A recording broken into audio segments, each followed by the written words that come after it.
Buenas noches a todos y a todos.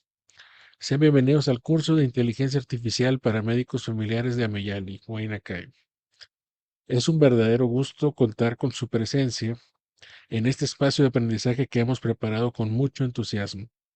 Antes de comenzar, quiero expresar un agradecimiento muy especial a nuestra presidenta, la doctora María Córdoba, por brindar este espacio e impulsar iniciativas de formación continua que nos permiten mantenernos actualizados y preparados para los retos de la medicina actual. En esta primera sesión abordaremos los fundamentos de la inteligencia artificial. Revisaremos los conceptos básicos, algunos términos importantes, las realidades y mitos que existen alrededor de esta tecnología y construiremos una base común que nos permitirá aprovechar mejor las herramientas que veremos durante el curso. Los invito a mantenerse conectados hasta el final de la sesión, ya que dedicaremos unos minutos a explicar el programa académico, la forma en que trabajaremos durante las próximas semanas y las actividades, las evaluaciones y la dinámica general del curso. Sin más preámbulos, vamos a comenzar. Permítame compartir la pantalla. Ok, muy bien, entonces vamos a iniciar el tema de hoy, que son los conceptos básicos y la inteligencia artificial aplicada a la medicina. Primero quisiera resaltar que ya estamos utilizando la inteligencia artificial y tal vez ni nos hemos dado cuenta. Debo reconocer que en estos días que les pedí que me contestaran este forms de Google sobre sus datos que me sirven para la cuestión de calificación y agregarlos al Classroom, pero sobre todo me sirven para saber en qué nivel tienen ustedes académico. Y la verdad es que este grupo tiene un nivel muy alto. Todos son médicos especialistas, todos tienen algún posgrado, todos tienen algún diplomado, tengo algunos con doctorado, postdoctorado, entonces la exigencia es alta, entonces voy a procurar no aburrirlos, a lo mejor con estos temas introductorios. Lo que veo en común es que todos tienen la intención de aprender sobre estas nuevas tecnologías que de la noche a la mañana pues, se han vuelto ya indispensables para nuestro ejercicio. Y a lo mejor ahí es donde necesitamos empezar desde esto que les voy a decir, lo más básico. Les digo que ya estamos utilizando la inteligencia artificial, a lo mejor y nos hemos dado cuenta. Desde que vemos recomendaciones en YouTube de videos que podemos estar viendo, ahí cuál sigue, eso ya estamos utilizando este tipo de herramienta que va a sugerir qué buen video vamos a ver. Un Google Maps que ya sigue nuestros pasos, sabe a qué hora más o menos tenemos que tomar tal ruta y nos la va a sugerir. Nuestro filtro del correo no deseado, el desbloqueo facial que podemos tener en el celular, o el teclado predictivo, que parece hoy ya tan sencillo, pero tiene más de 20 años que se ha ido desarrollando. En un inicio, mucha gente lo bloqueaba porque hacía muy mal su trabajo. Hoy parece que a veces adivinen lo que tú quieres decir y ya te van poniendo las palabras para que tú simplemente las agregues. En sí, todas estas son herramientas que ya funcionan con inteligencia artificial desde hace varios años, a lo mejor no sabíamos. No empezó la inteligencia artificial con ChatGPT, hay que recalcar eso, pero sí fue un boom en la inteligencia artificial generativa. Cuando queremos hablar de qué es esto, para empezar, lo vemos en todos lados, está en todos los congresos, está en todos los medios, en todas las noticias, está de moda. Hay que recordar hace unos 15 años, 16 años que empezaban la transmisión de televisión de alta definición por antena. Todo empezaba a anunciarse como HD. Donde sea tú veías algún sistema HD, este es un reproductor HD, vendían hasta lentes o anteojos HD que no tenía sentido, pero a veces existe eso y se está utilizando para todo. Hoy en día es eso, con la IA, y vemos a veces muchas cosas que no lo son, pero así se venden. Entonces, ¿qué es? Es un sistema computacional que está diseñado para realizar tareas asociadas con capacidades humanas. Puede reconocer patrones, clasificar información, realizar predicciones, interpretar lenguaje, generar contenido y apoyar decisiones ya hablando clínicamente. Entonces emula lo que es la capacidad humana. La inteligencia artificial no es solo una herramienta, es una familia de tecnologías y la siguiente imagen lo explica mejor. Aquí vemos cómo se va de un mundo más grande a uno más pequeño. Primero tenemos este globo extenso de la inteligencia artificial, que es este sistema computacional con capacidades humanas. Dentro de este está el machine learning o aprendizaje automático. Aquí está el ejemplo de los vehículos Tesla. Hace igual 10, 14 años que se empezaron a popularizar con su sistema autónomo de manejo. Tenía muchas fallas, pero tenía una particularidad. Se iba aprendiendo de los errores. Tenía su propio sistema de mapas que se iba desarrollando también a partir de estos errores. Y entonces eso es algo que lo diferencia de un sistema tradicional. Antes tú vos descargabas algún programa y así como estaba programado va a funcionar y no corrige sus errores. Este ya tiene un aprendizaje automático. También, si nos vemos más adentro en este globo, está el aprendizaje profundo, lo que se dice deep learning. No solo aprende de lo que tiene a la mano, sino busca y toda la información que encuentre masivamente la va a adquirir para poder darnos una respuesta. Entonces, todo lo que aprende es de todo lo que está ahí en los, pues en las redes. Y esto hay que tomar en cuenta también las capacidades. Recordemos los que alguna vez utilizaron algún disquete. Esos disquetes no almacenaban más que unos cuantos kilobytes de memoria. Después surgieron los CDs que ya tenían capacidad de 1.8 megabytes, creo que era un poquito más. Ya después los DVDs de 700 megabytes, que era ya una cantidad muy, muy grande de información. Empezáramos a tener las memorias que ya las tenías de 1 gigabyte, de 6, de 14, de 128. Ahora ya hay de 1 terabyte las memorias y hay discos duros externos de mucho más capacidad. Y si nos vamos a las nubes donde se encuentra toda esta información en redes, pues es una cantidad que nosotros no podemos siquiera imaginar. Entonces, sé las capacidades que tiene, toma toda esa información. Y finalmente nos entrega este producto, que es el mundo que se ve más chiquito ahí, una inteligencia generativa, con modelos de lenguaje. Esto es lo que lo hace particularmente atractivo. Ahorita se tenía que utilizar lo que es el lenguaje de código para poder avanzar en sistemas de computación. A partir de que se implementan estos modelos de lenguaje, las computadoras, por así decirlo, ya hablan nuestro idioma. Entonces es mucho más fácil ser creativos hablando como si estuvieras hablando con una persona. Se llama inteligencia artificial generativa, pero ¿qué es lo que puede generarnos? Texto, imágenes, audio, video, código o datos sintéticos. Hasta estos días lo que tenías que usar para generar un texto era estos programas de procesadores de texto como Microsoft Word. Si querías arreglar una imagen, pues tenías que saber utilizar Photoshop o este tipo de aplicaciones. Si querías manejar audio, tenías que saber Pro Tools, tenías que saber cómo funcionaban las ondas de audio para cortar, pegar, etcétera. Lo mismo con video, con todos los movie editors que había. Hoy en día ya no necesitas eso. Desde una misma inteligencia artificial generativa te produce todo esto. Y de hecho vemos nuestro contenido en redes sociales saturado de esto. Tenemos bastantes imágenes. Ya es muy claro cuando alguien está subiendo un post con un texto que claramente se ve que lo hizo la IA. Los videos ahorita abundan, estas novelas que se ven en este TikTok de las frutas y etcétera. Entonces es algo que ya está muy presente y como lo podemos ver, cualquiera puede hacerlo. Ahora, ¿de qué depende la calidad de lo que va a salir? Pues de lo que tú le vas a dar como materia prima, cómo lo vamos a alimentar para que lo que salga pues sea mucho mejor calidad. Hablando de cómo trabaja la inteligencia artificial, hay que diferenciar esto. eh, Están los LLMs, que son los modelos grandes de lenguaje, es decir, ChatGPT, el Gemini, Cloud, todos estos LLMs no son como un buscador tradicional.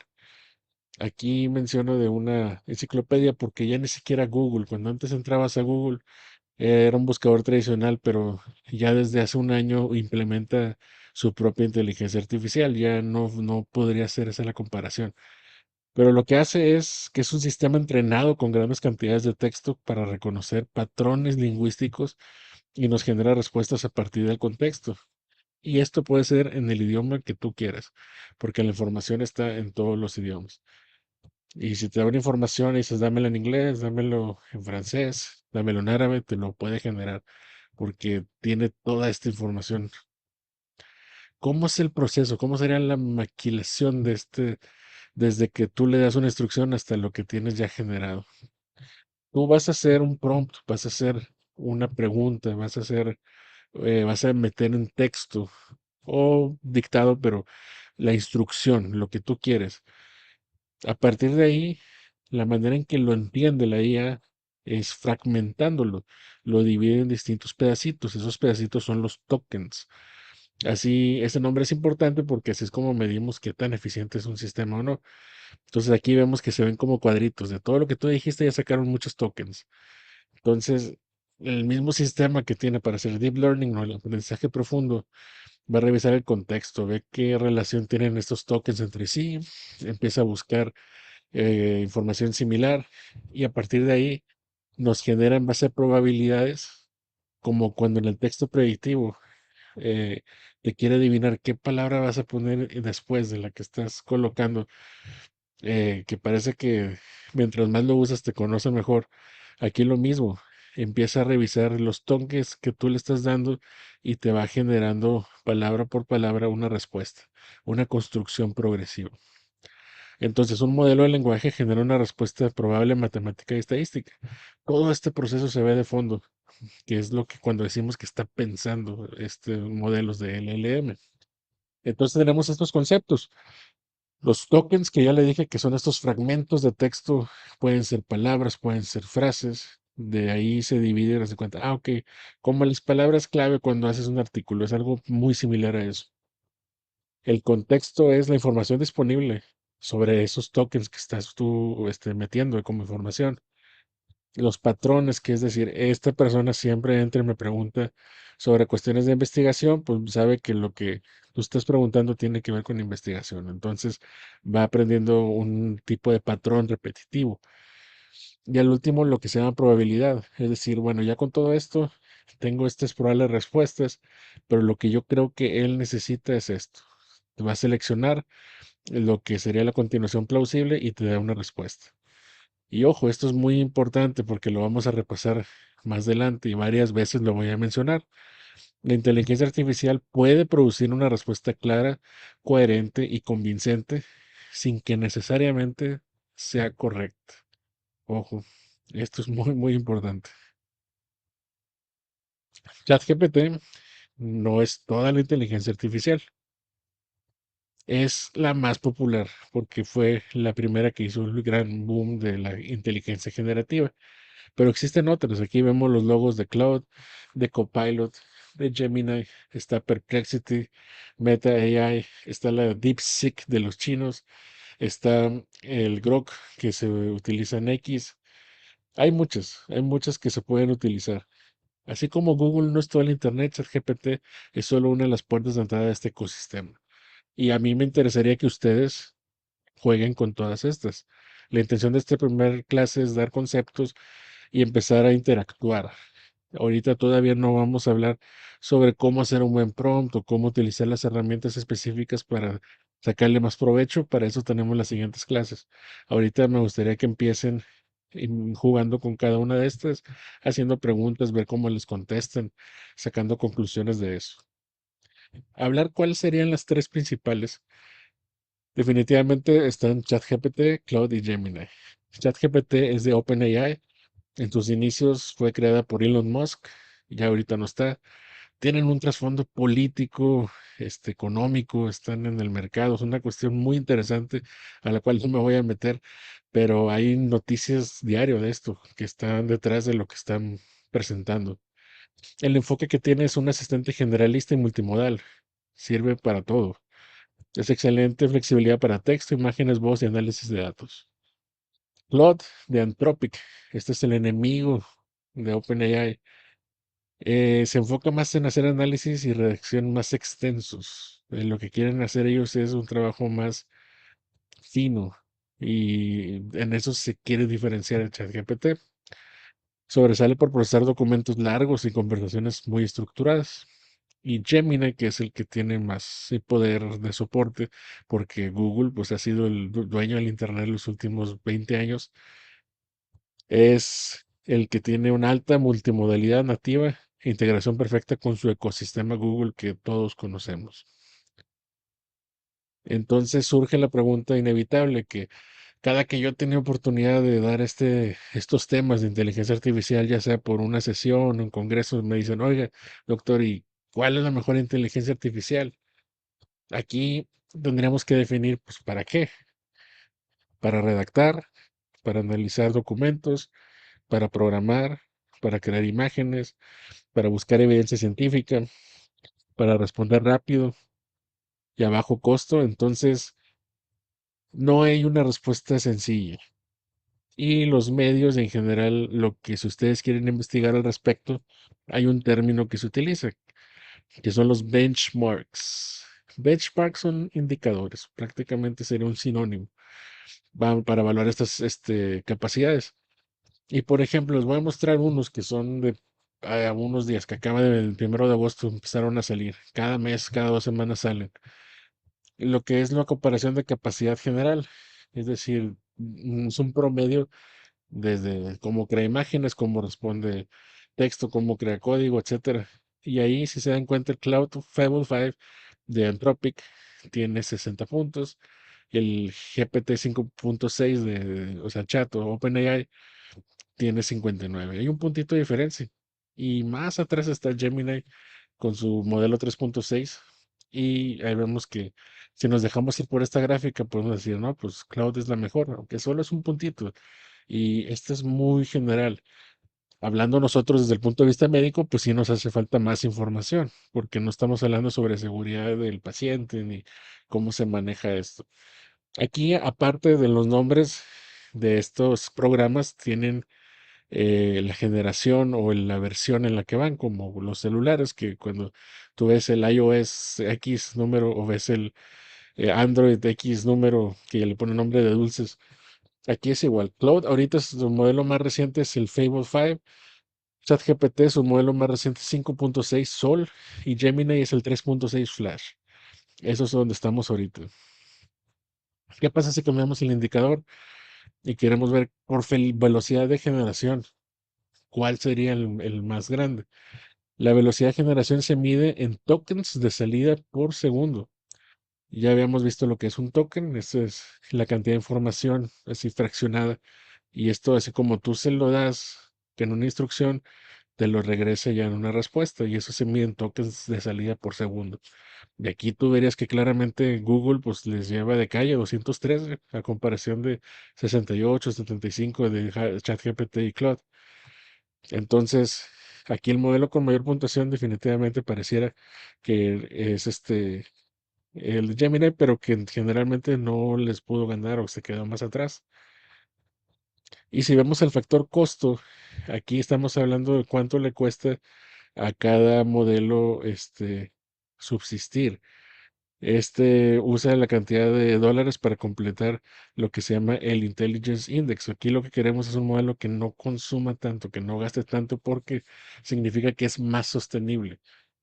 Recientemente, en los últimos 3 meses, los modelos ya no se han hecho para ver qué tan rápidos son, sino que ya consumen tanto. Estamos hablando de recursos que lo que buscan es cuál me gasta menos recursos para que lo pueda yo mantener más tiempo. Y ahí volvemos a ver, Google es el que menos consume. Entonces, ¿cuál es el mejor? Pues vuelvo a lo mismo, depende del contexto. Ahora sí que si yo les tuviera que dar alguna recomendación, pues sería uno de estos tres. ¿Cuál es el que yo uso? Yo uso ChatGPT. ¿Por qué motivo? Porque fue el primero que conocí, fue con el que me quedé y el que he estudiado más. Uso el Gemini, sí, lo uso bastante para generar imágenes. Me gusta a veces más que el ChatGPT. El cloud no lo uso tanto, trato de usarlo para conocerlo, pero conozco gente que lo usa y lo que genera es bastante bueno. Entonces, si ustedes se quedan con una de estas tres, van a tener una muy buena herramienta. Necesito que las exploren, que las conozcan. La intención de este curso es brindarles herramientas que sean gratuitas, que puedan utilizar pues en su práctica clínica o en docencia o en investigación, etcétera. Pero uno de los puntos que vamos a ver, que ya es la sofisticación de estos instrumentos, o sea, ya en 2 semanas veremos cómo podemos hacer una herramienta muy específica si necesitan tener una versión de paga. Yo tengo la versión de paga de ChatGPT y ya sería cuestión de que ustedes decidan por cuál se van a ir. Ahora, todo esto que les digo, bueno, ya se hizo toda la revisión y a fin de cuentas, aunque los benchmarks pueden ser medalla de oro, el trofeo, si lo comparamos con la cuestión médica, pues hay otros modelos que son específicos porque están hechos para eso. Si lo quisiera dejar yo más en claro, es esto que vemos aquí. Tenemos de un lado una navaja suiza, esas que tienen para hacer de todo, y un bisturí. Ciertamente, si te doy una navaja suiza, podrías hacer una apendicectomía, tal vez, pero no es la herramienta para eso. Los asistentes generales son como estas navajas suizas, tienen para hacer de todo. Son multipropósitos.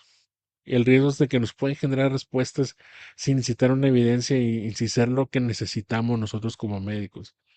Y existen herramientas que ya están especializadas para eso.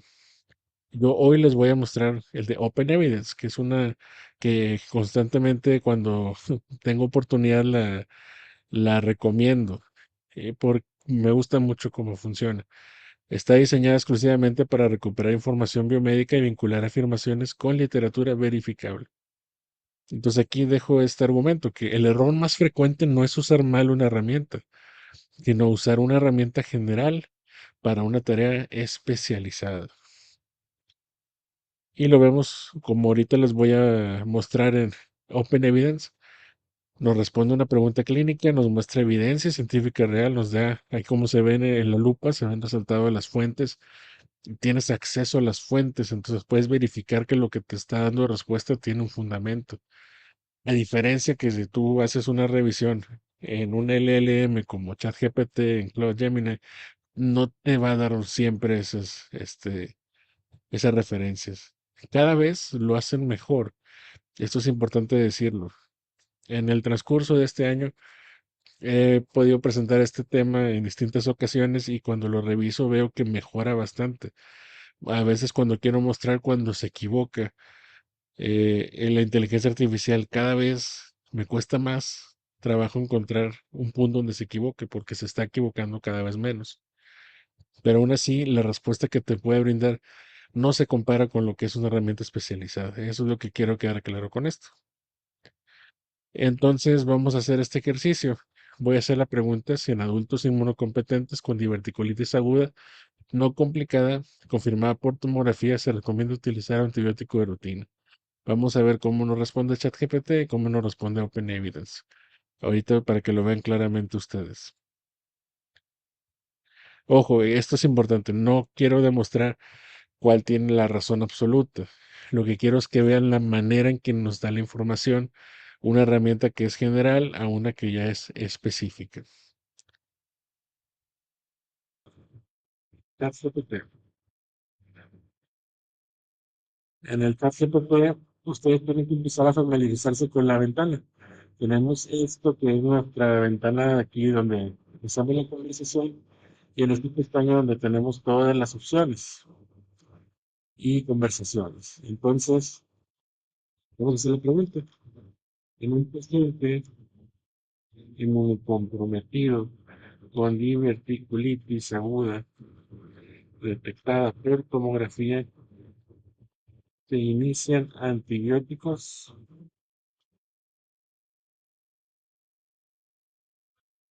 y sí, en un paciente inmunocomprometido con diverticulitis confirmada por tomografía, la recomendación actual es iniciar antibióticos. Y aquí vemos cómo te va dando una respuesta. Incluso me habla de un esquema habitual y esto lo creo que lo vieron ustedes y que incluso lo repitieran ahí pues entre sus equipos. Ahora vamos a hacer el ejemplo utilizando Open Evidence. Open Evidence es una herramienta que es gratuita. Te pide poner una cuenta. Para hacer la cuenta necesitas demostrar que eres médico o estudiante de medicina. Cuando suban una cuenta y tu código profesional ya te permite poner tu cuenta. De la misma manera tiene este panel que es del chat donde tú le vas a hacer preguntas y que te van guardando las preguntas que haces. Entonces, vamos a hacer la pregunta. Un paciente inmuno comprometido. Miguel López, si quieres pues, activar todo, te escucho. Hola, doctor, buenas noches. Perdón, pero es que sabe Ujú. que tiene su sonido muy distorsionado y casi no se entiende. No sé si ya tenemos varios la misma duda. Puede ser el micrófono lo tenemos cerca o algo así. Es que a ver si me escuchan mejor. Permíteme tantito. Bueno, A ver, ahí bueno. se escucha un poco mejor ahí. Sí, creo que sí se escucha mejor. De acuerdo. Muy bien, entonces Gracias. les estaba diciendo, voy a hacer la misma pregunta que hice en chat, ahora en esta que es especializada para médicos. En un paciente inmunocomprometido,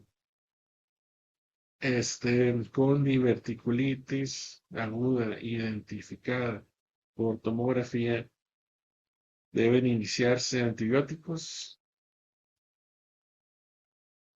En este caso, quiero que pongan atención que estoy haciendo preguntas como si yo le preguntara a un interno, o sea, si le preguntara a alguien, o sea, no estoy formulando un prompt especial. Ahorita, en esta ocasión, quiero que se concentren nada más en hacer una pregunta y fíjense cómo nos responde. Para empezar, nos da una guía de la American Gastroenterology Association y ya te empieza a decir cuál es todo y aquí ya te dice la respuesta. Que sí deben iniciarse, aunque en pacientes inmunocompetentes con diverticulitis, la evidencia reciente, incluyendo una revisión de Cochrane del 2022, no muestra un beneficio de los antibióticos frente al manejo sin ellos. Y si nos vamos leyendo, todo está referenciado y aquí al final me da acceso a estas referencias. Si yo digo, ah, bueno, me interesó lo que decía de este artículo que es del 2021, déjame voy a abrirlo. Y me empieza a enviar directamente a esta página. Entonces no sé si veamos la diferencia de lo que es una herramienta que ya está especializada a lo que es una que es general. Y podríamos hacer incluso lo mismo si quisiéramos abrir Gemini, por ejemplo.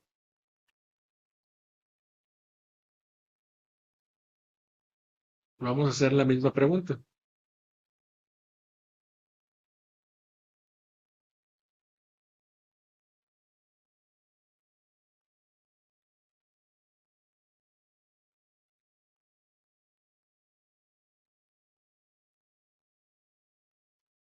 Se dan cuenta, es el mismo diseño. Tenemos aquí el panel donde hacemos las preguntas y tenemos aquí toda nuestra barra donde vamos a tener las herramientas para trabajar.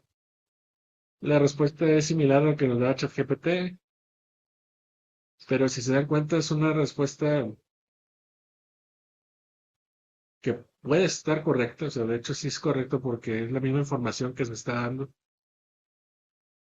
pero hay una diferencia. La diferencia es que esta herramienta está hecho para esto. E incluso al final nos va dando una especie de follow-up questions, o sea, preguntas con las que podemos continuar. Entonces, ¿cuál sería el manejo quirúrgico, ajuste de inmunosupresión? Y nos vamos y nos va a empezar a dar ahí ya más y más información sobre el tema.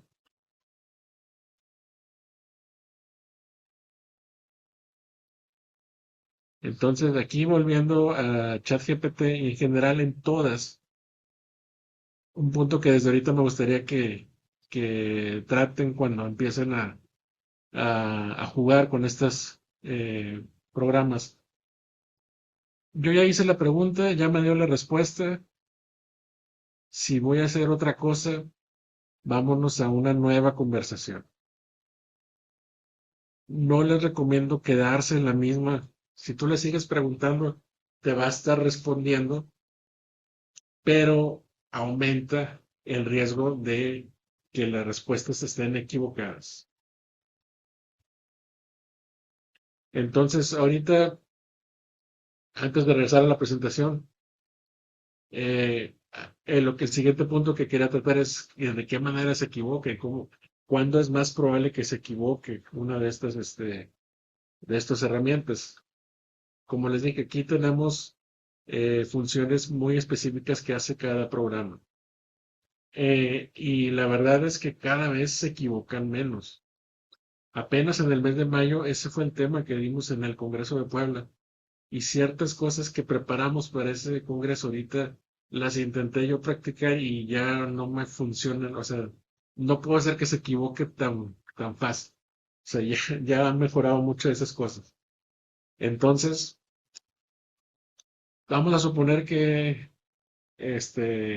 si estoy elaborando una tesis sobre activación de código ERI, o así, equipo de respuesta inmediata para emergencias obstétricas. Y necesito artículos para mi marco teórico. Búscame 30 artículos del 2021 a la fecha con su DOE. Si hacemos una pregunta así de amplia sobre, o sea, buscar 30 artículos recientes de un tema muy específico, incluso aquí mismo me lo está diciendo ya, que es probable que se vaya, o sea, que no, que se pueda equivocar. Y aquí incluso me dice lo que puede hacer. Puedo preparar una bibliografía de calidad para tesis. Y ya me empezó a dar aquí ejemplos algunos. Este tipo de ejercicios me gustaría que los estén haciendo y que revisen siempre la información que les da para que se den cuenta que mientras más específico sea la acción que le pedimos hacer, la posibilidad de que se equivoque es mayor. Y les digo, más temprano estuve haciéndolo y todavía me inventó dos que tres referencias. Pero ya la manera en que te lo presenta es muy convincente.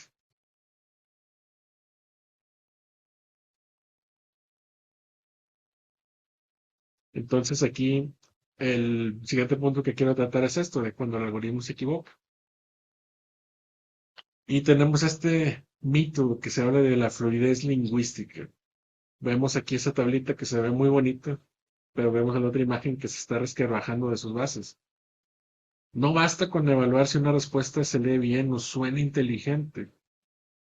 Tenemos que cambiar nuestra forma de cómo vemos estas respuestas. Una respuesta extensa, técnica y con referencias no siempre va a ser correcta. Incluso ahorita ya vimos en el Open Evidence cómo nos viene la respuesta. Ahí nosotros tenemos que corroborar, entrar a las fuentes, ver que es cierto lo que nos dice. La alucinación más peligrosa es la que confirma exactamente qué esperabas encontrar. ¿Alguien de ustedes me puede decir qué es una alucinación cuando hablamos de inteligencia artificial?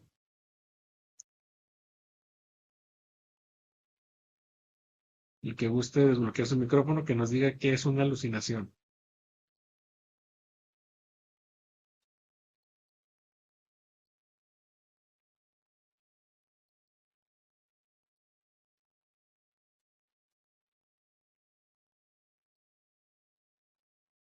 A ver, doctor Luis.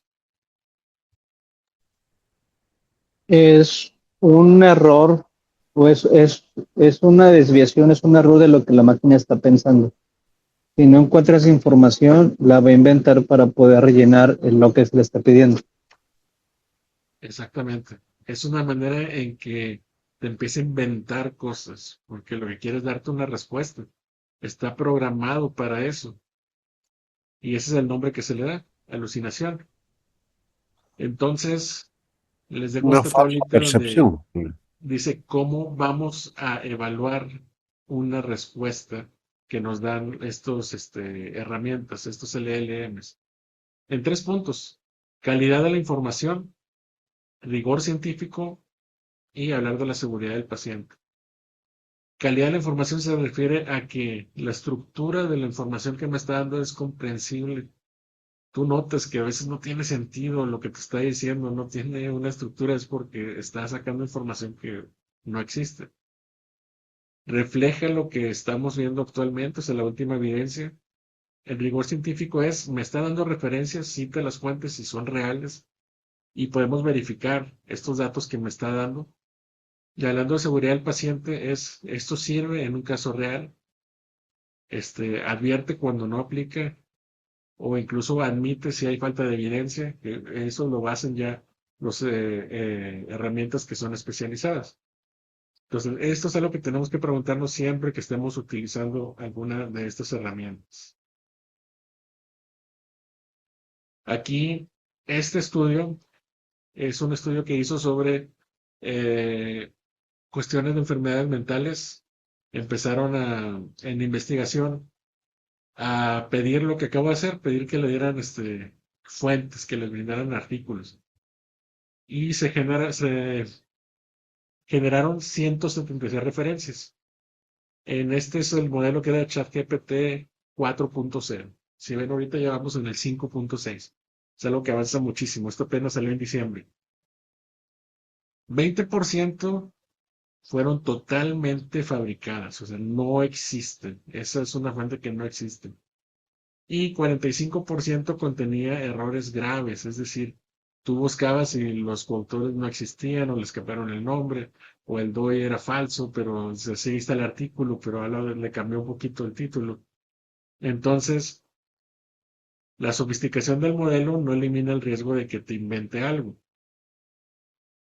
Aquí se hizo una revisión de ACL, que esto tiene que ver con una academia de comunicación computacional, pero es una revista prestigiosa, o sea, ahí se publican artículos con el mismo rigor científico que fuera una revista médica. De hecho, creo que es del grupo Springer, o sea, que también tiene ahí en medicina bastantes revistas. De 18,000 papers, en el 2024, 0.28 incluían al menos una referencia falsa. Y en el 2025 subió a 2.59. O sea, la tendencia está, la que está aumentando.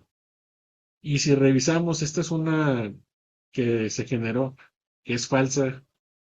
¿Por qué se puede engañar incluso a los editores de una revista? Porque parece real, está muy bien hecha. El primer autor, si lo buscan, sí ha hecho alguna publicación al respecto. Incluso los coautores también han hecho publicaciones en conjunto con ese primer autor. Y si ven, el DOI está estructurado como uno, tal cual que sería de alguna revista en específico. Pero ya revisando toda la información en conjunto, no existe. Esto es algún trabajo que no existe. O sea, simplemente te lo creó para darte esa ilusión de que esa información que tú pediste, ahí estaba. Entonces es como un Frankenstein literario que va a agarrar toda esta información. Y según un reportaje de la revista Nature News, de Nature más bien, dice que el 65% de una muestra contenía al menos una referencia inválida. 65%. O sea, estamos hablando de un porcentaje altísimo. Este es un ejercicio que nos sirve para entender cómo piensa lo que es la IA. Me gustaría que alguien de ustedes me ayude leyéndolo, por favor. Quien guste puede abrir su micrófono para leer el caso clínico. Ya. Un niño de 4 años, nacido sin brazo izquierdo, al que le amputaron el brazo derecho por debajo del codo, hace un mes acude a su servicio de urgencias por fracturas en las piernas después de un accidente automovilístico. Su presión arterial en su brazo derecho es de 55/30 y fue tomada por una enfermera de cuidados intensivos con experiencia. Se observa que está en distrés y dice que le duelen los brazos y las piernas. Sus laboratorios son notables por el sodio 145, creatinina 0.6, hematocrito 45%. Su radiografía de tórax es normal. Su examen físico demuestra membranas mucosas secas.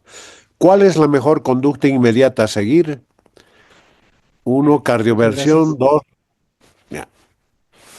Sí, si alguien que quisiera responder este caso, ustedes viendo eso, ¿qué es lo primero que harían?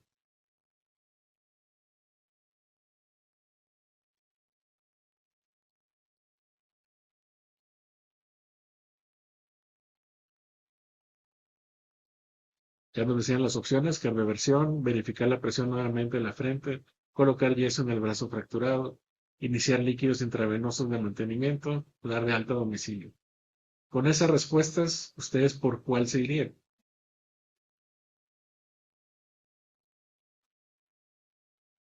Ok, aquí me están hablando en el chat y están poniendo líquidos, líquidos, líquidos. Muy bien. Nosotros tenemos una formación que nos enseñan a resolver este tipo de problemas siguiendo lo que es pues, un ABC, ¿no? Aquí el doctor Tobar levantó la mano. A ver, si quieres hablar, doc. Pues igual, si fuéramos como la respuesta más correcta sería esa, pero en realidad ninguna se relaciona. Pues la cardioversión no tenemos ningún electro para valorar. La presión en la frente pues no se mide. El colocar yeso en el brazo fracturado se fracturó las piernas. Y dar de alta a domicilio pues todavía no tenemos una valoración integral. Exactamente. Este es un caso, obviamente está inventado y tiene una intención. Está hecho para evaluar estos sistemas de cómo responden estos LLMs. Entonces, como nos dijo ahorita el doctor Tovar, tú lo lees y te saca de onda y dices, oye, pues esto qué tiene que ver. Alguien que tiene una formación como médico, pues estás acostumbrado a ver un ABC de qué es lo más grave, qué es lo que voy a hacer primero. Y lo que más nos llama la atención es 55-30. Está en choque. Hay que sacarlo del choque. Esa es una respuesta de un buen canciólogo. Aquí la situación es de que se le aplicó casi todo el mundo puso iniciar líquidos intravenosos, pero todos los sistemas contestaban volver a verificar la presión arterial en la frente. Después empezaron a investigar por qué. Porque para ellos, en sus conceptos, dicen, ¿cómo vas a haber tomado la presión si está amputado el brazo derecho? Y te dice también, que trae fracturas en las piernas, o sea, ¿de dónde pudo haber tomado la presión? O sea, eso fue lo que le llamó la atención al sistema. Entonces, esto nos habla de que estos sistemas tienen otra forma de abordar los problemas y que en una situación real que nos llega un paciente de urgencias, no van a responder igual que un humano. Y les puse esta gráfica porque estos son los sistemas que existen hasta el año pasado comparado con el rendimiento de un humano en un examen que se llama MedARC. MedARC es un examen similar al USMLE, es decir, el ENARM de allá, o el examen para entrar a las especialidades. Y nos hablan más o menos que el humano promedio está aquí entre un 60 y 80. Cuando muy bajo hay 50 y tantos y cuando muy alto llegaría al 80. Pero fíjense los demás, ya se están acercando. El Gemini 1.5 está más cerca. Los DeepSeek, que esta es una china, están más cerca. Y eso fue el año pasado. Yo estoy seguro que ahorita es muy probable que ya la capacidad de responder sí ya pueda equipararse al de los humanos. A ver, quiero enviar una imagen en el chat.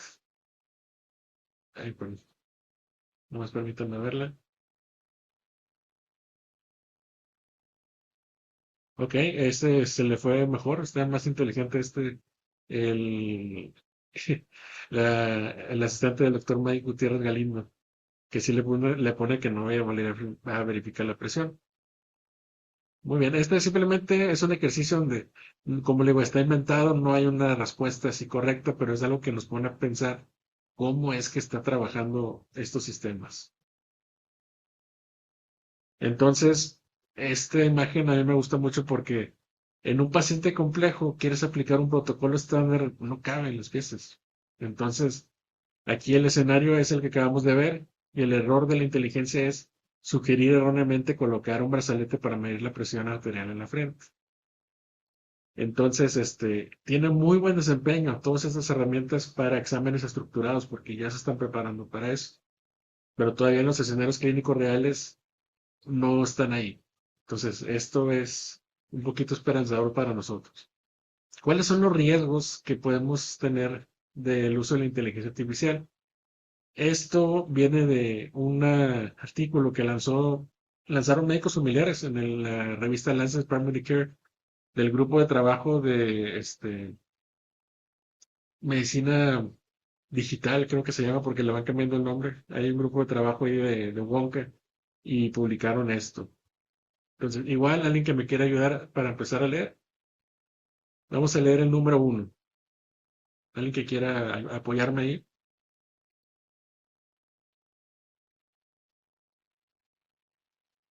Buenas noches. ¿sí? Alucinaciones de inteligencia artificial. Generación de información falsa o inventada presentada como si fuera correcta o real. Muy bien, esto ya lo hemos mencionado ahorita. ¿Me ayuda con el número 2, el que sigue también, por favor? Sesgo de automatización. Tendencia a confiar excesivamente en las recomendaciones de un sistema automatizado, incluso cuando son incorrectas. Muy bien, ahí vamos a hacer una pausa. Esto que dice automation bias o sesgo de automatización, aquí se repite en el 2 y el 5, se lo mencionaron como puntos diferentes, pero es casi lo mismo. O sea, ¿qué quiere decir? Que ya estamos confiando demasiado en lo que nos está brindando y aquí está bien usado el término demasiado porque no estamos verificando la información que nos da. Simplemente porque nos dio esta respuesta, eso es, y ahí dice. El otro punto, alguien más que me ayuda a leer lo que es el black box, el número 3. Black box problem, problema de caja negra, dificultad para entender cómo la inteligencia artificial llegó a una conclusión o recomendación específica. Muy bien, nosotros debemos poder revisar cuando está pensando en la inteligencia. Tú le puedes hacer un clic y te pone todas las frasecitas de lo que está pensando, cómo llegó ahí y de dónde sacó. Y si tú le preguntas de dónde sacaste la información, te la tiene que dar. O sea, te tiene que dar una página donde viene esa información. Esto es algo que ha mejorado mucho en este año ChatGPT. El año pasado era uno de los principales problemas, pero ya recientemente te dan muy buenas respuestas con una referencia. Pasamos a, bueno, sobre confianza, pues tiene que ver un poco con lo que habíamos visto. Y estos dos puntos tienen mucho que ver. Alguien que me ayude a leer el punto número 7, lo que dice psychopathic behavior.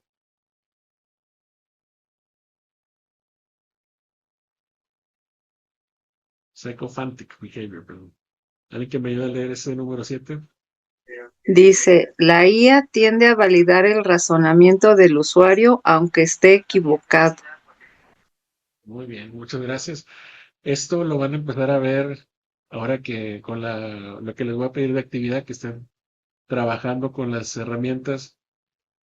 El, la manera en que están hechos es para darte por tu lado, por así decirlo. Y por más que tú tengas una opinión que tal vez, o sea, estás mal, o sea, que es errónea, nunca te van a decir directamente que estás mal. Van a buscar de que, mira, tiene sentido lo que dices o tiene, de alguna manera te van a suavizar. Entonces, si uno de por sí cuando ya entra a las redes estamos con el sesgo de que el algoritmo nos está dando información que es de acuerdo a lo que nosotros estamos siguiendo, nos da más información similar, entonces nuestro campo de conocimiento se empieza a estrechar. O sea, lo que estamos nosotros recibiendo es lo que pensamos nada más, no nos enfrentamos con otros puntos de vista La inteligencia artificial tiende a reforzar eso. O sea, todavía te sigue diciendo que lo que tú dices es correcto. Y sí es algo que lo que se está trabajando, que empiezan, eso también ha ido un poco a poco mejorando. Y tiene una intención. La intención es de que sea motivacional para ti trabajar con estos programas. Yo personalmente cuando veo alguna aplicación de alguna beca o para algún congreso, de alguna ponencia, y empiezo a rebotar ideas con ChatGPT de que, oye, quiero hablar de este tema, no sé qué opinas, qué me sugieres. Cuando te contesta, te hace sentir muy bien porque te dice, no, sí, definitivamente tú tienes el perfil, tú tienes que ser el que va a dar ese tema y tú dices, no, sí, pues cómo no, claro que yo soy el mejor. Pero sí, esa es una función, vamos a decir, positiva, que te está motivando a que tú busques eso en ti. Pero puede irse a un lado muy equivocado si estamos hablando de alguna opinión que pudiera ser pues violenta o incluso discriminatoria, que sí te va a favorecer que te vayas por ese lado. Entonces, son los puntos de cómo nos sugieren evitar caer en esto. Tenemos que verificar siempre, ya lo he dicho varias veces y lo repito, todas las respuestas que nos den hay que verificarlas de dónde salieron. Tenemos que asumir limitaciones. Hay que tomar en cuenta, yo no le voy a pedir a ChatGPT que me dé un caso clínico tal cual porque así de manera general no está capacitado para eso. Como les digo, más adelante vamos a ver que yo puedo usar ChatGPT como una herramienta especializada, pero yo la tengo que entrenar para eso. Así como les estoy pidiendo ahorita que nada más pregúntele ahí en la página, no se puede hacer eso. Hay que triangular información. Si ya lo verificamos con una fuente, vámonos con otra y vamos con otro modelo para ver que sean similares las respuestas. Eso sería la fase 1. La fase 2, ya hablamos del razonamiento. Vamos a revisar lo que nos contesta y hay que exigirle siempre un porqué. Y si la respuesta que nos da es más una explicación que una afirmación, pues vamos bien. Aquí está un ejemplo, lo que decimos del black box, que no nos dice de dónde, nomás dice 500 miligramos cada 8 horas. Y sin embargo, cuando nos da una respuesta que dice basado en las guías X, la dosis sugerida es 500 miligramos porque el paciente no presenta daño renal, etcétera, te está dando ya una explicación. Entonces ya viene de un lugar esta respuesta que sí te sirve más. Y evitar el sesgo de automatización, que es lo que mencionaba, que no porque ya le pregunté, ya me dio la respuesta, esto es, y ni siquiera lo voy a cuestionar. Los últimos 2 puntos serían, hay que darle contexto. Si yo nada más pregunto, como le hice ahorita, lo del caso, o le pregunto, ¿qué antibiótico uso para neumonía? Pues es una respuesta que te va a dar, es muy vaga, con un riesgo alto de estar equivocada. Es más, si yo le doy más contexto, le digo a un paciente de 65 años con diabetes, alérgico a penicilina, estoy saturando el 90, ¿cuál sería el antibiótico empírico que puedo utilizar? Ya te va a dar una respuesta mucho más específica. Entonces, esto es lo que vamos a ver en la siguiente clase, donde cómo generar un buen prompt, cómo hacer una buena pregunta para que las respuestas que nos dé el sistema sean mejores. Y especialmente en cuestión de médicos, tenemos que tener cuidado con la ética y la privacidad. Tenemos que manejar los datos de manera anónima. No debemos de subir nombres, números de seguro social, datos que sean sensibles, porque esa información desconocemos hasta dónde va a llegar. Aunque bueno, ya se nos ha hackeado el IMSS y el CINF y todo eso, no lo estamos haciendo de una manera voluntaria. O sea, entonces tenemos que cuidar, y sí se puede, o sea, puede sacar la información sin tener que poner esos datos que ya son sensibles de los pacientes. Entonces, para concluir, hay que manejar esto como que la inteligencia es el copiloto y nosotros somos el piloto. La inteligencia artificial no tiene consecuencias. Nosotros sí. Las alucinaciones hasta ahorita son inevitables. Hay que verificar la información, lo repito nuevamente. El juicio sigue siendo el único filtro insustituible.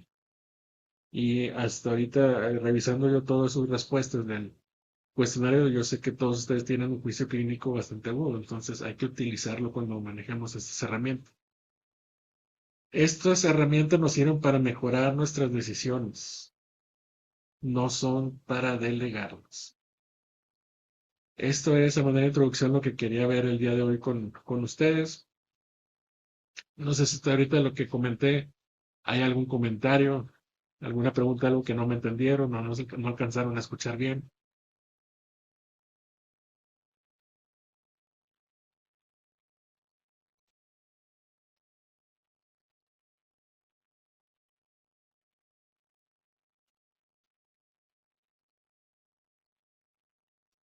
Algo que quiera compartir, alguien que ya han ustedes familiarizado con esto. A ver, doctor, no, se quedó levantada la mano el doctor Tobar. No sé si quieres decir algo.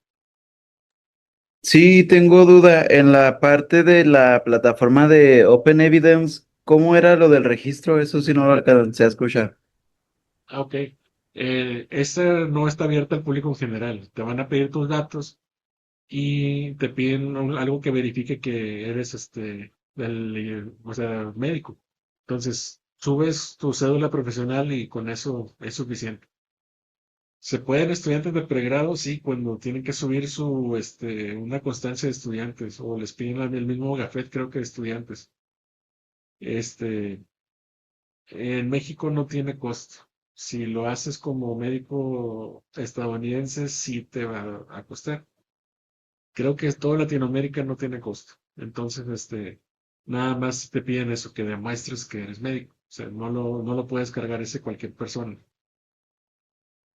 O a veces puedes entrar, te deja usarlo una o dos veces, pero tienes que iniciar sesión. Entonces sí, ese sí, yo lo recomiendo bastante siempre a los residentes y les digo, para sus pases de visita, nunca falta un internista que te haga esas preguntas eh, que son para fregar.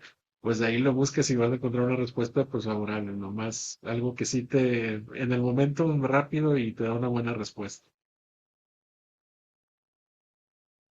Les compartí por aquí y por el grupo de WhatsApp el link del Classroom. Voy a abrirlo y déjenme ver para mostrarles aquí.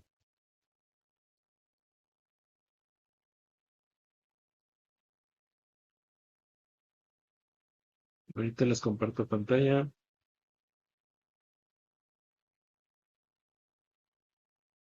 La dinámica que vamos a tener con estas sesiones serían los días martes aproximadamente a la misma hora, 8:30 de la Ciudad de México, aquí donde estoy yo, y pues es a las 9:30. Eh, Debe durar máximo una hora, no pretendo extenderme más, nada más voy a abarcar los puntos más importantes, sobre todo dejarle algo para que estén trabajando este tema. Y los que no se puedan conectar, en cuanto esté disponible la grabación, lo voy a subir al canal de YouTube y subirla al Classroom o compartirles el link para que lo puedan ver. O lo que les va ahora sí, el Classroom ya lo alcanzan a ver. Eh, lo que vamos a utilizar para calificar, porque como les digo, el curso se tuvo que enviar a la federación para que nos dieran aval y si nos piden ciertas cosas, entonces tenemos que tener los módulos que vamos a calificar. Ahorita, si ustedes van a entrar, van a ver que ya hay algo de información. Viene hasta mero abajo lo que es el programa del curso. Me gustaría que en una oportunidad le den una pasada. Es de manera detallada un poco lo que ya comunicábamos en los flyers, el contenido académico, visión, objetivos, etcétera. Y, por ejemplo, aquí viene cómo se va a hacer lo de la evaluación. Cada sesión debe ser 40 minutos de exposición, 15 minutos de demostración de práctica, 5 minutos para retroalimentación en promedio. Y los criterios de aprobación es entregar las actividades evaluables para considerar cada módulo como visto. Hay un trabajo final, que pues, es como otra tarea también. Y tienen que tener una calificación mínima de 70. Entonces, de las actividades, si las van haciendo, con eso ya tienen el 70. Hay un examen que va a valer 30 y con eso tenemos el 100. Esta sesión que vimos hoy fue el fundamento de inteligencia artificial para médicos. Aquí viene el contenido, que fue lo que hablé el día de hoy. La actividad que se van a llevar es identificar errores, sesgos o respuestas incorrectas generadas por distintos modelos de lenguaje al responder una misma pregunta. ¿Qué es lo que van a enviar? Un escrito, un reporte de lo que ustedes sacaron como conclusión, una o dos cuartillas nada más. Y aquí vienen los aspectos evaluables. La comparación de plataformas, identificación de errores, el pensamiento crítico y cómo se presenta visualmente el reporte. Y así está cada sesión dividida. Ese ahí se los dejo para que lo vean. Aquí dentro del mismo Classroom viene ya el link que va a ser recurrente con el que entraron hoy al Zoom. Cada semana van a entrar con el mismo. Viendo el calendario, se nos va a atravesar el 15 de septiembre. Esta semana pues se va a dar de descanso y vamos a terminar tentativamente el 29 de septiembre el curso. Y ya está publicado aquí la tarea, que es lo que vamos a revisar para este día de hoy. La tarea, aquí están las instrucciones, perdón. Es tal cual lo que les dije, viene un poquito más detallado ahí de las instrucciones. Y aquí ustedes lo van a ir subiendo su tarea.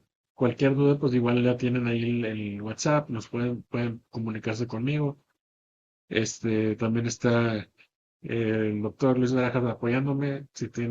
Si acaso tardo algo para contestar, pueden también apoyarse con él.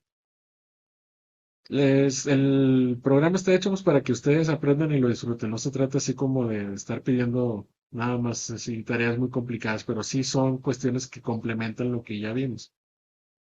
Van a empezar a manejar entonces estas herramientas. Quiero que utilicen ChatGPT, Gemini, Cloud, al menos esas tres, y ya me digan ustedes qué concluyeron. Y ya se deciden sobre cuál es la que van a estar utilizando. La fecha de entrega pues está abierta desde ahorita y se cierra el sábado. Va a cerrarse los sábados aproximadamente 16 horas, o sea, 4 de la tarde. Esto con motivo para que nos den oportunidad de revisarlos y de leerlos, que sí se interesan y pues los tenemos que calificar. Está abierto por si algún motivo se entiende que estaban muy atareados y lo tienen que entregar después, pues se puede, pero la idea es de que sí para esta fecha lo tengan todo ya es su tarea. ¿Han trabajado con Google Classroom antes?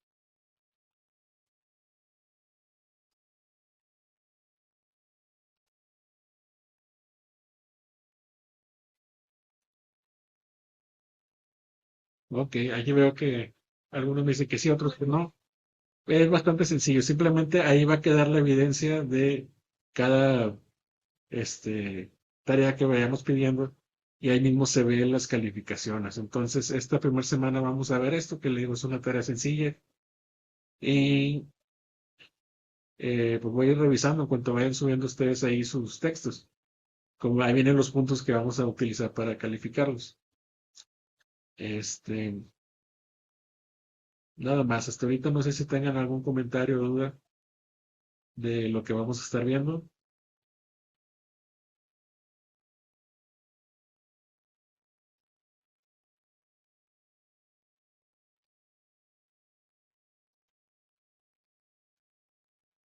Pero no he visto el comentario que te dice la aplicación, pueden ver título, cédula. Sí, pueden ser las dos. Yo mandé la cédula profesional. Ahí dice Mike Gutiérrez que te pide título de médico en PDF. Sí, sí, pueden ser cualquiera de los dos. Ok, creo que más o menos ahí quedó claro ahorita por el día de hoy. Entonces nos veríamos la próxima semana, misma hora. Cualquier duda, ahí me tienen por el WhatsApp. Incluso ahí en el programa académico al final vienen mis datos. por si quisieran preguntarme algo que o no se animaron a hacerlo aquí en la sesión o en este momento pues no les había surgido la duda. Bueno, les deseo que tengan muy buenas noches y nos estamos viendo. Nuevamente, muchas gracias por entrar a este curso con nosotros. Buenas noches, gracias. Muchas Hasta luego. gracias. Bonita noche.